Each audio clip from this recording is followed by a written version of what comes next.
مرحبا پیاری بچیوں مرحبا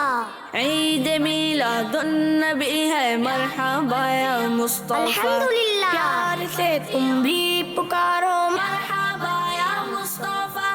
ہم جشن ولادت کو عید کیوں کہتے ہیں؟ اس کا آسان سا جواب تو یہ ہے کہ اکارڈنگ ٹو اردو ڈکشنری عید کی میننگ ہے خوشی کا دن، ایسا خوشی کا دن جو بار بار آئے۔ تو نبی پاک صلی اللہ تعالیٰ علیہ وسلم کی برتھ ڈے تو ہر سچے مسلمان کے لیے خوشی کا دن ہے، اسی لیے ہم اسے عید کہتے ہیں۔ اور اگر آپ قرآن و حدیث کی بات کریں تو حدیث پاک میں جمعہ کے دن کو عید کہا گیا ہے، یوم عرفہ کو بھی عید کہا گیا۔ اسی طرح پارہ نمبر 7 سورہ مائدہ آیت نمبر 114 میں ہے، حضرت عیسیٰ علیہ السلام کو اللہ پاک نے آسمانی دسترخوان عطا فرمایا، اس دن کو بھی عید کہا گیا۔ اس آیت کی تفسیر میں ہے کہ جس دن اللہ پاک کی خاص رحمت ملے اسے عید کی طرح منانا نیک لوگوں کا طریقہ ہے، اور نبی پاک صلی اللہ تعالیٰ علیہ وآلہ وسلم تو